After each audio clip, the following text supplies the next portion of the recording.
Good morning. कैसे हो सब?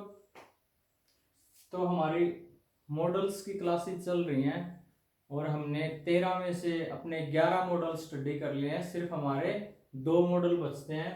कौन कौन से? सेल और विल।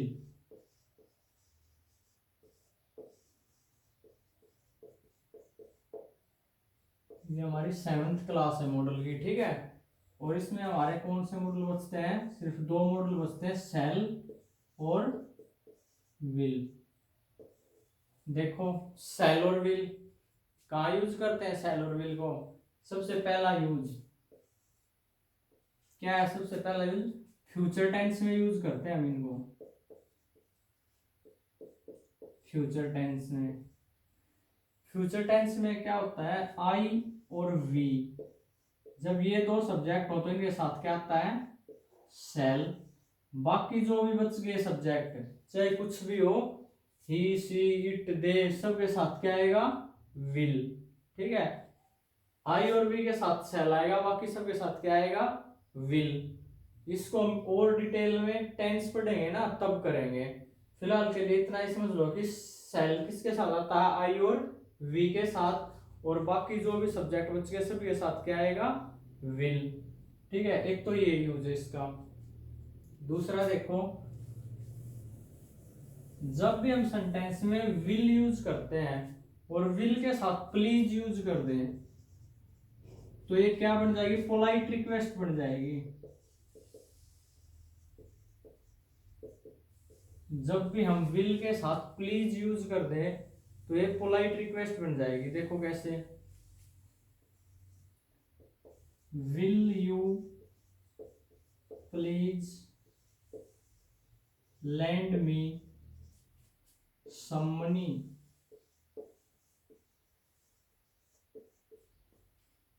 क्या तुम मुझे कुछ पैसे उधार दे दोगे? प्लीज वर्ड यूज कर, रिक्वेस्ट कर रहा है। प्लीज आते हैं, सिर्फ इतना समझना है कि विल आया और उसके साथ क्या है? प्लीज। तो ये क्या है? एक पोलाइट रिक्वेस्ट है। ठीक है, यहां से एग्जाम में क्वेश्चन नहीं आता। ये तो आपको पता होना चाहिए ना कि यूज क्या क्या होते हैं। Will you please lend me some money, यानी कि विल के साथ प्लीज आया तो इसका मतलब क्या है? ये पोलाइट रिक्वेस्ट है। ठीक है। अब देखो, एक सेंटेंस लिख रहा हूं मैं। विल यू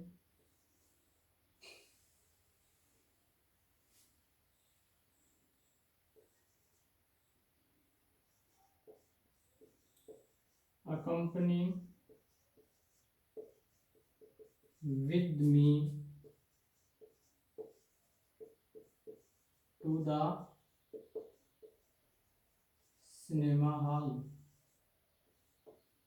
क्वेश्चन ऐसे आता है, will you accompany with me to the cinema hall. Sentence बताओ। एरर पूछ लेगा इसमें। ये पूछ लिया, पार्ट 1 बना देगा इसका, इसका पार्ट 2 बना देगा, और ये पार्ट 3 और पार्ट 4 नो एरर। बताओ, will you accompany with me to the cinema hall. तो इसमें क्या होगा? अकम्पनी के साथ कभी भी विद नहीं आता, तो एरर कहाँ होगा? विद। अकम्पनी के साथ कभी भी विद नहीं आता। सेंटेंस क्या होगा? Will you accompany me to the cinema hall. तो आंसर क्या है? 2। यहाँ एरर है। अकम्पनी के साथ कभी भी विद नहीं आता। ठीक है, ये पेपर में आया हुआ क्वेश्चन है। Will you accompany me to the cinema hall. With लगा दिया और अकम्पनी के साथ कभी भी विद नहीं लगता। ठीक है, अकम्पनी के अंदर ही विद होता है, इसलिए कंपनी के साथ कभी भी विद नहीं लगता। और देखो एक दो example.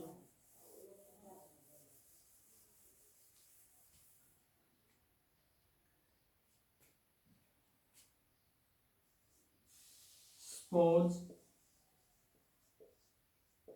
If you run fast,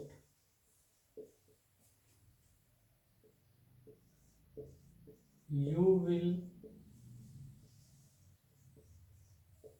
catch the train.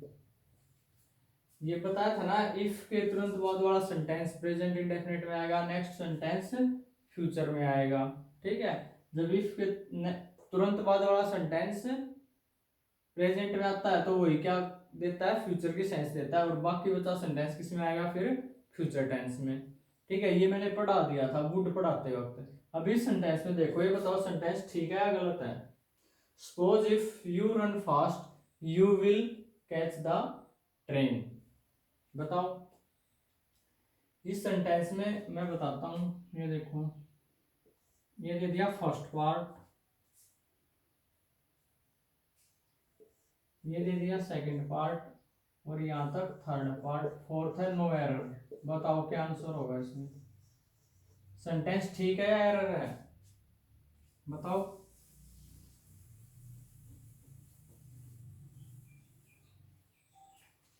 इस सेंटेंस में एरर है फर्स्ट पार्ट में ही, क्योंकि सपोज के साथ कभी भी इफ नहीं आता। ठीक है, सपोज और इफ कभी भी इकट्ठे एक सेंटेंस में नहीं आ सकते।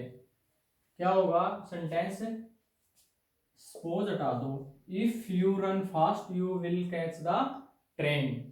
ठीक है, सपोज के साथ कभी भी इफ नहीं आता। ऐसे एक सेंटेंस हो रहा है।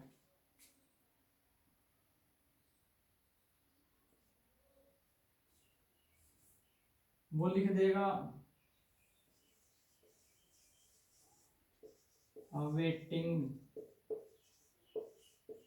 For result. ये क्वेश्चन पढ़े दिखाओ क्या लिखा हुआ है, कुछ समझ नहीं आ रहा क्या लिखा हुआ है। पेपर में ऐसे ही वर्ड आते हैं, समझ में आएगा ही नहीं कि लिखा हुआ क्या है। लेकिन हमें तो ये देखना है जो समझ में आ रहा, अवेटिंग फॉर। अवेटिंग के साथ कभी भी फॉर नहीं लगता, यही एरर है। ठीक है, अवेटिंग के साथ कभी भी फॉर नहीं आता, यही एरर होता है। अवेटिंग के साथ फॉर लगा दिया, सेंटेंस क्या होगा, अवेटिंग रिजल्ट। फॉर नहीं आएगा, अवेटिंग के साथ कभी भी फॉर नहीं आता। एग्जाम में पता क्या करेगा, इतना हार्ड सेंटेंस देगा वो हमें समझ में नहीं आएगा। ऐसे ही जैसे ये समझ में आ रहा नहीं, मैंने लिखा क्या लिख दिया, ऐसे ही ऐसे ऐसे वर्ड देगा, कुछ समझ नहीं आएगा। लेकिन जाहिर होगा ना, वो बहुत इजी वर्ड होंगे, जैसे अवेटिंग फॉर। अवेटिंग फॉर को तो हम समझ ही सकते हैं, कोई भी सेंटेंस बना दे अवेटिंग फॉर तो हमें दिखाई देगा। और अवेटिंग के साथ दिखते कि हमें अवेटिंग के साथ फॉर नहीं आएगा, तो यही एरर होगा। ऐसे इसमें देखो, ये सेंटेंस है, जैसे इसको वो लिख देगा सपोज इफ यू, ये सेंटेंस है, सपोज इफ यू, ये आगे समझ नहीं आएगा क्या लिखा गया, इतना इतना हार्ड सेंटेंस है। ऐसे ऐसे वर्ड दे देगा, पहली बार सुने होंगे। ठीक है, हमें तो लगेगा यार बड़ा जबरदस्त सेंटेंस है, पहली बार देखा, कहाँ एरर छाटे। लेकिन एरर तो देखो इधर है, सपोज के साथ कभी भी इफ नहीं आता, दोनों इकट्ठे नहीं आएंगे, कभी भी इफ के साथ कभी भी सपोज नहीं आएगा, तो या तो एरर हमें समझना ही नहीं आगे क्या है। ठीक है, ये कुछ वर्ड है ऐसे, जैसे अकम्पनी के साथ कभी विद नहीं आता, सपोज और इफ नहीं आते कभी, अवेटिंग के साथ कभी फॉर नहीं आता, कम अक्रॉस, कम अक्रॉस के साथ कभी भी विद नहीं आएगा। ठीक है, कम अक्रॉस के साथ कभी भी विद नहीं आएगा। ठीक है, आया समझ। तो चलो नेक्स्ट करते हैं हम अपना, कम अक्रॉस के साथ कभी भी विद नहीं आएगा, सपोज और इफ कभी भी इकट्ठे नहीं आएंगे। अब देखो, नॉर्मली क्या होता है कि आई और बी के साथ क्या आता है, सेल आता है, और बाकी सभी सब्जेक्ट के साथ विल आता है। आई और बी को छोड़ के जितने भी सब्जेक्ट बचे सबके साथ विल आता है, और आई और बी के साथ क्या आता है, सेल आता है। लेकिन कुछ कंडीशन ऐसी होती हैं जब आई और बी के साथ तो विल आएगा और बाकी सब्जेक्ट के साथ क्या आएगा, सेल आएगा। वो कब होती है, देखो, रिजोल्यूट, रिजोल्यूट का मतलब होता है डिटर्मिनेशन।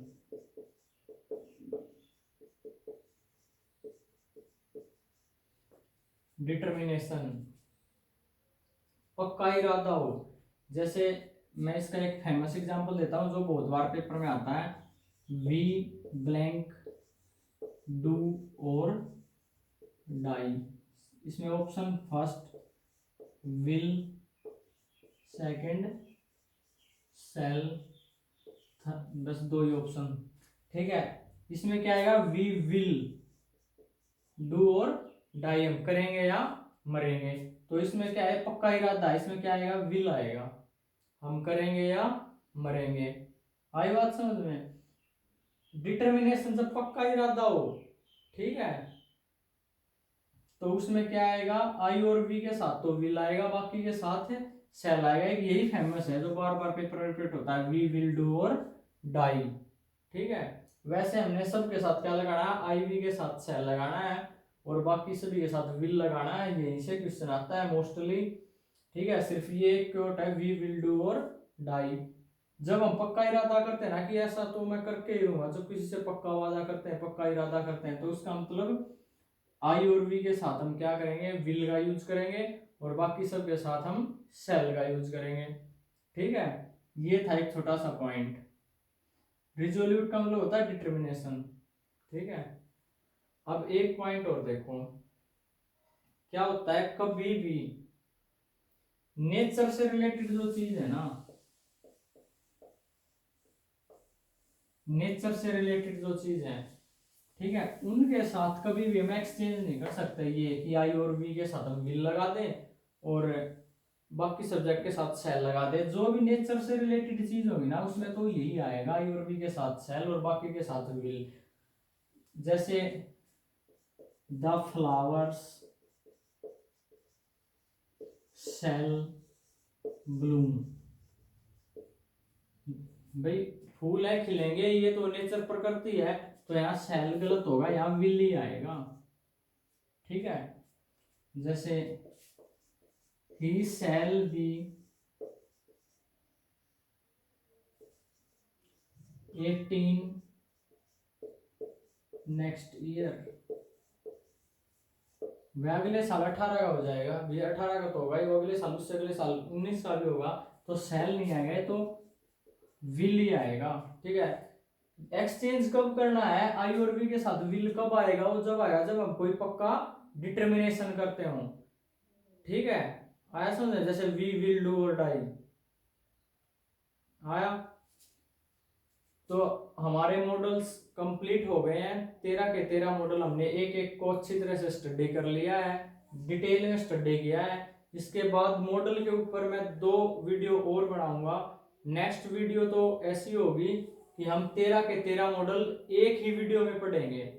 अब तक तो हमने एक एक को डिटेल में स्टडी किया है।